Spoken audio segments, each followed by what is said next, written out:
गुरु गृहे एवं शिष्य वेदारंभं करोति स्म। उपनयन हो गया यानी गुरु के घर में यानी गुरु के आश्रम में शिष्य का प्रस्थान हो गया, शिष्य चला गया। अब क्या, तो गुरु के घर में ही यानी गुरु के आश्रय में ही शिष्य वेदारंभ करता था। वहाँ पर वेदों का आरंभ यानी वेदों से ज्ञान की प्राप्ति करने का काम शिष्य के द्वारा शुरू कर दिया जाता था। किस शैक्षिक संस्कार की बदौलत? वेदारंभ की बदौलत ना। वेदों का आरंभ यानी वेद पढ़ना शुरू कर देता था। वेदानां महत्वं प्राचीन शिक्षायाम उत्कृष्टं मन्यते स्म। वेदों का महत्व प्राचीन शिक्षा में उत्कृष्ट माना जाता था यानी अच्छा माना जाता था। जो बच्चा वेदों को पढ़ लेता था ना, उसको पता चल जाता था कि समाज में हमको कैसे रहना है, समाज में कैसे जीना है, बड़ों के सामने कैसे रहना है और अपने छोटों के साथ कैसे रहना है, कहाँ जाना है कहाँ नहीं जाना है, नहीं जाना है इसका भी ज्ञान हो जाता था। और तब जाकर के बच्चा उत्तम ढंग से अपने जीवन को जीता था। आ रही बात समझे? फिर दिया है स्टूडेंट्स, केशांत संस्कारे गुरुगृहे एवं शिष्यस्य प्रथमं क्षौरकर्म भवति स्म।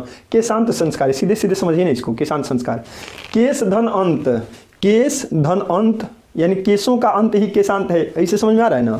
यानी केशांत संस्कार में गुरु के घर में यानी गुरु के आश्रम में ही शिष्य का प्रथम क्षौर कर्म होता था। क्षौर कर्म का मतलब वही जो बाल काटने की क्रिया होती है ना, बाल जो पहली बार काटा जाता है तो उसको क्षौर कर्म कहा जाता है। बाल काटना यानी क्षौर कर्म, और वही तो केशांत संस्कार है।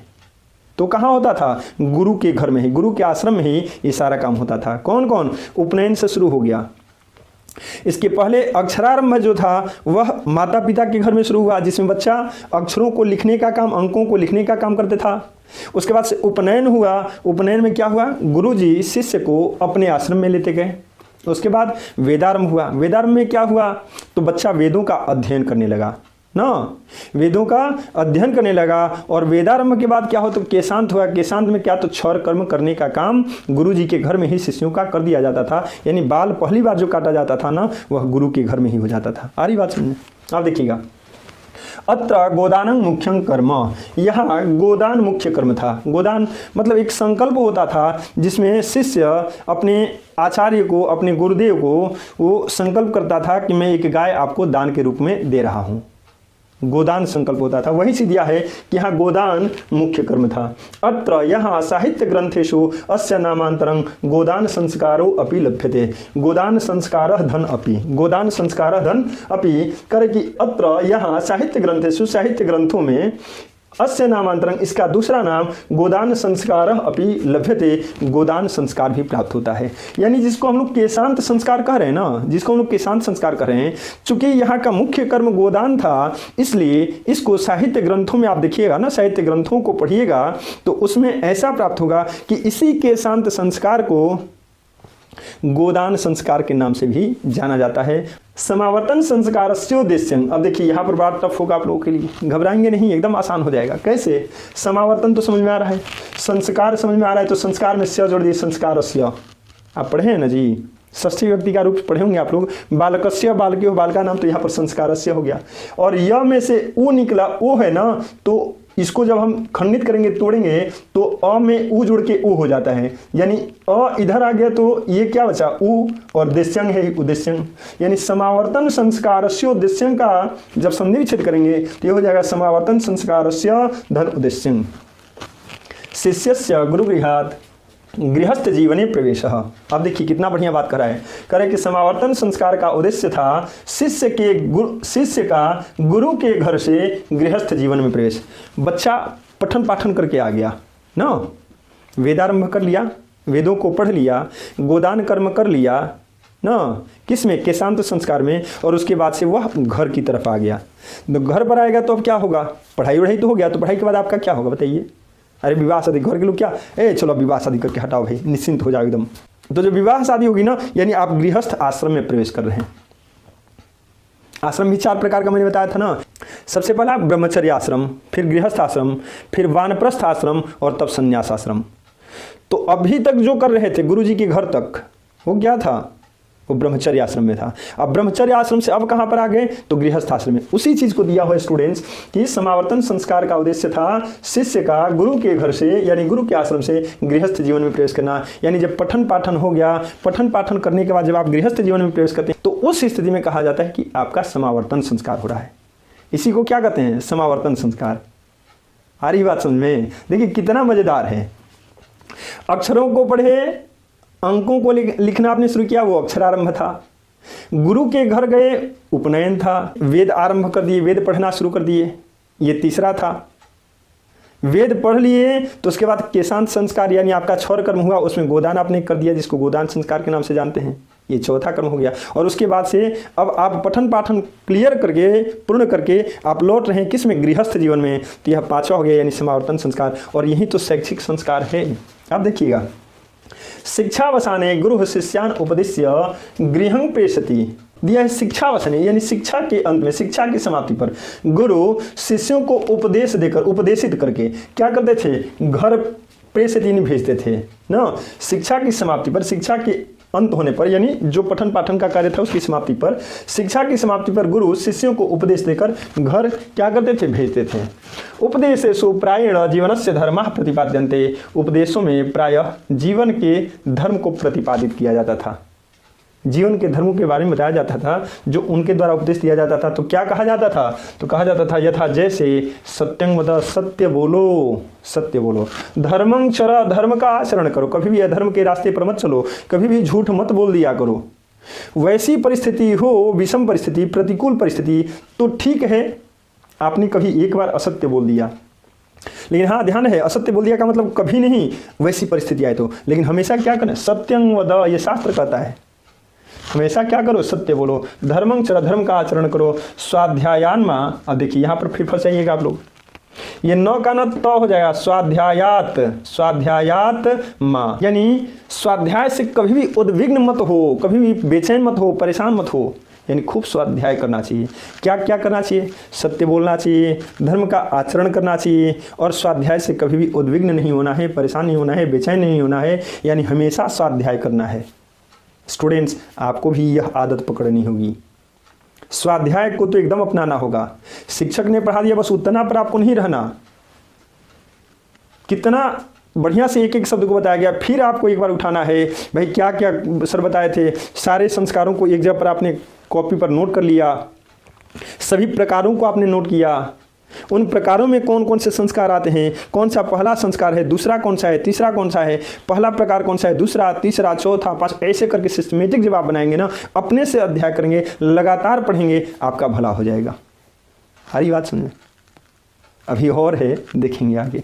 विवाह संस्कार पूर्वकम एवं मनुष्य वस्तुतो गृहस्थ जीवनं प्रविशति, विवाह संस्कार पूर्वकम धन एवं हो जाएगा, विवाह संस्कार पूर्वकम धन एवं कर है ना, विवाह संस्कार पूर्वक ही यानी विवाह संस्कार होने के बाद ही उससे वास्तव में गृहस्थ जीवन में प्रवेश करता है। मैंने अभी बताया था कि जब पठन पाठन करके शिष्य अपने घर आता है तो समावर्तन हो गया, और जब घर आया तो फिर शादी विवाह हो गई। विवाह पवित्र संस्कार मत यत्र नाना विधानी कर्मकांडानि भवन्ति, कह रहा है विवाह पवित्र संस्कार है, यह दो आत्माओं का मिलन कहलाता है। स्टूडेंट्स, कौन, विवाह संस्कार जो है वह दो आत्माओं का मिलन कहलाता है, और यह बहुत ही पवित्र बंधन होता है। उसी चीज़ को यहाँ पर दिया है, मत मीन्स विचार होता है। विवाह कैसा है, तो पवित्र संस्कार है, ऐसा मत है, ऐसा लोग मानते हैं। यत्र, जहाँ नाना विधानी कर्मकांडानि भवन्ति, जहाँ अनेक प्रकार के कर्मकांड होते हैं, बहुत सारी विधियाँ होती हैं, बहुत सारी विधियाँ होती हैं।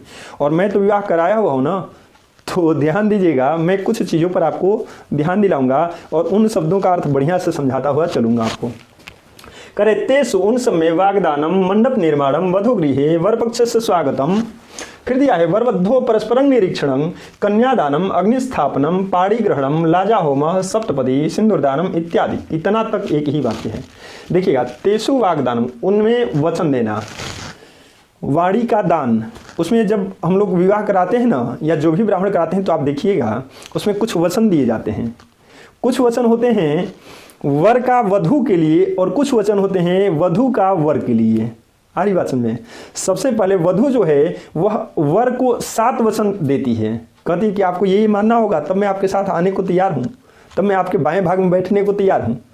तो उस स्थिति में वर कहता है कि हाँ हाँ मैं सब मानने को तैयार हूँ। और फिर वर के भी 5 वाक्य होते हैं, किसके लिए, वधू के लिए। वर कहता है कि अच्छा आपके 7 वाक्यों को मैंने मान लिया, अब चलो मेरे 5 वाक्य आप मानो। तो कहती है कि ठीक है आप बताइए। तो वहाँ पर उसके 5 वाक्य होते हैं, वो 5 वाक्य कहता है कि ये मानने के लिए तैयार हो, तो कहती है हाँ। तो फिर अगला कार्यक्रम शुरू होता है। ऐसे इसी को कहते हैं वचन देना, इसी को संस्कृत में कहते हैं क्या, वाग्दानम ना। बड़ा पवित्र रिश्ता है स्टूडेंट्स, बहुत पवित्र रिश्ता है। और इसमें जो वचन देने का क्रियाकलाप होता है ना, देखिएगा जो घर की औरतें होती हैं ना उसमें खूब आनंद लेती हैं लोग। आगे देखिएगा मंडप निर्माण, ये तो आपने भी देखा होगा, मंडप का निर्माण किया जाता है। आपके घर में आपकी बहन की शादी होती होगी, या आपके गली मोहल्ले में किसी अन्य की बेटी बहन की शादी होती होगी, तो वहाँ पर आपने देखा होगा मंडप तैयार किया जाता है। मंडप तैयार करने वाले लोग आते हैं, बांस वगैरह काट करके, माड़ो जिसको कहते हो ना, कि माड़ो तैयार कर रहे हैं, उसी को मंडप दिया गया है। यानी मंडप का निर्माण करना, मंडप बनाना। वधु गृहे वर पक्ष से स्वागतम, तो ये तो आप आसानी से जान जाते होंगे। वधु के घर में वर पक्ष का स्वागत ना, जब आप बारात लेकर के जाते हो कहाँ पर, कन्या पक्ष के यहाँ ना, तो वहाँ पर कन्या पक्ष वालों के द्वारा आपका स्वागत किया जाता है। वही चीज़ यहाँ पे दिया है। फिर क्या है, वर वधु परस्परं निरीक्षणम, वर वधु का आपस में निरीक्षण, यानी दोनों, एक ऐसी विधि होती है ना जिसमें ब्राह्मण लोग कहते हैं चलिए दोनों लोग एक दूसरे को देखें, नज़रों से नज़रें मिलती हैं वहाँ पे। कहाँ, जब आंगन में वर जाता है ना, दूल्हा जाता है, तो उस समय में यह एक विधि होती है कि दोनों लोग एक दूसरे को निरीक्षण करें, यानी दोनों एक दूसरे को देखें। वही दिया है वर वधो परस्परं निरीक्षण। कन्यादान, ये तो कन्या का पिता कन्यादान वाला संकल्प करता है या कन्यादान करता है। अग्नि स्थापनम, अग्नि की स्थापना की जाती है जिसमें हवन वगैरह किया जाता है, ठीक है। फिर पाणिग्रहणम, पाणिग्रहणम भी कन्या के पिता द्वारा ही किया जाता है। कब, जब कन्या पिता कन्यादान का संकल्प कर रहा होता है ना, तो उस समय अपनी बेटी का हाथ, अपनी कन्या का हाथ अपने वर, जो सामने बैठा हुआ वर होता है, उस वर के हाथ में ऐसे पकड़ाता है। तो वर जो है वो वधु का हाथ पकड़ता है, और पाड़ी का अर्थ होता है हाथ, और ग्रहणम मीन्स ग्रहण करना यानी लेना ना। तो यानी अपनी पुत्री का हाथ उस वर के हाथ में कन्या का पिता देता है, उसी को पाड़ी ग्रहण संस्कार कहते हैं। क्यों, देख लीजिएगा, कहीं भी यूट्यूब में इतना समझा के नहीं मिलेगा, खास करके यह चैप्टर। लाजा होम, आप जानते होंगे कि वर के घर से कुछ धान का लावा वगैरह आता है और उसका हवन किया जाता है, और कुछ जगह पर हवन न करके उसको बस वर वधु के हाथ में दे दिया जाता है, अंजलि में दे दिया जाता है, अंजलि में हाथ में दे दिया जाता है। तो उसको कहते हैं क्या, लाजा होम। क्या बोलते हैं उसको, लाजा होम। सप्तपदी भी होता है। सप्त मीन्स 7 हो गया, पदी मीन्स पद, पद मीन्स पैर होता है, उससे शब्द बना है। लड़की का जो अंगूठा होता है ना, वह सील पे रखा जाता है, पत्थर पे रखा जाता है, और वहाँ पर अक्षत के 7 पुंज रखे जाते हैं, और तब उस अंगूठे से हटवाया जाता है, और तब कहा जाता है कि यह सप्तपदी चल रहा है। फिर सिंदूरदान तो आप सभी लोग जानते होंगे, इसमें कोई दिक्कत नहीं, सिंदूरदान इत्यादि। यानी ये सभी जितने आप पढ़े ना, ये सब के सब कर्मकांड हैं, पढ़े ना हम लोग, जहाँ अनेक प्रकार के कर्मकांड होते हैं। तो यही कर्मकांड के भाग हैं कि क्रमशः इतने सारी चीज़ उस विवाह संस्कार में निहित होते हैं। उस एक संस्कार की भी बात की जा रही है, जिसको हम गृहस्थ जीवन में प्रवेश करने के साथ साथ तुरंत उसको करते हैं। चलिए आगे देखते हैं।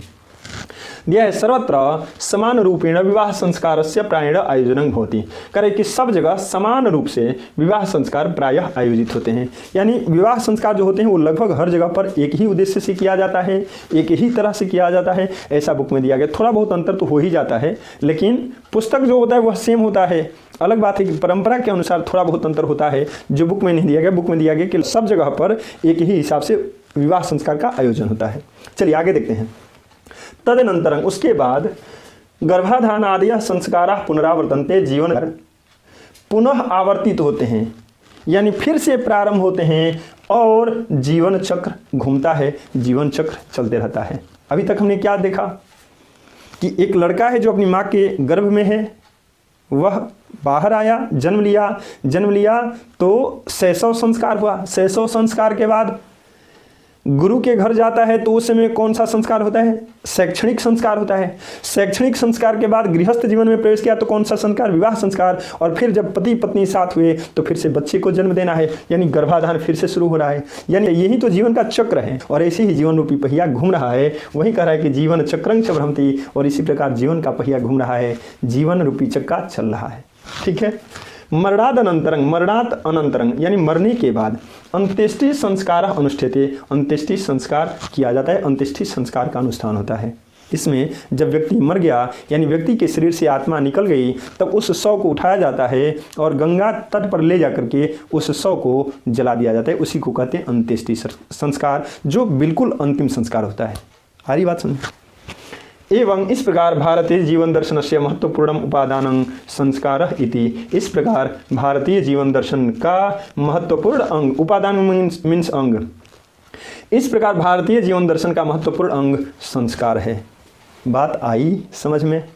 संस्कार इतना हमारे लिए इम्पोर्टेंट है स्टूडेंट्स, और उन संस्कारों को करने में कुछ खर्च भी होते हैं, लेकिन खुशी इस बात की मनानी चाहिए कि उन संस्कारों को जब विधि विधान से किया जाता है तो हमारे अंदर के दोष, हमारे अंदर के अवगुण, हमारे अंदर की बुराई दूर होती है और हमारे अंदर गुणों को ग्रहण किया जाता है, हमारे अंदर गुणों का समावेश होता है, हमारे अंदर गुण निहित होते हैं।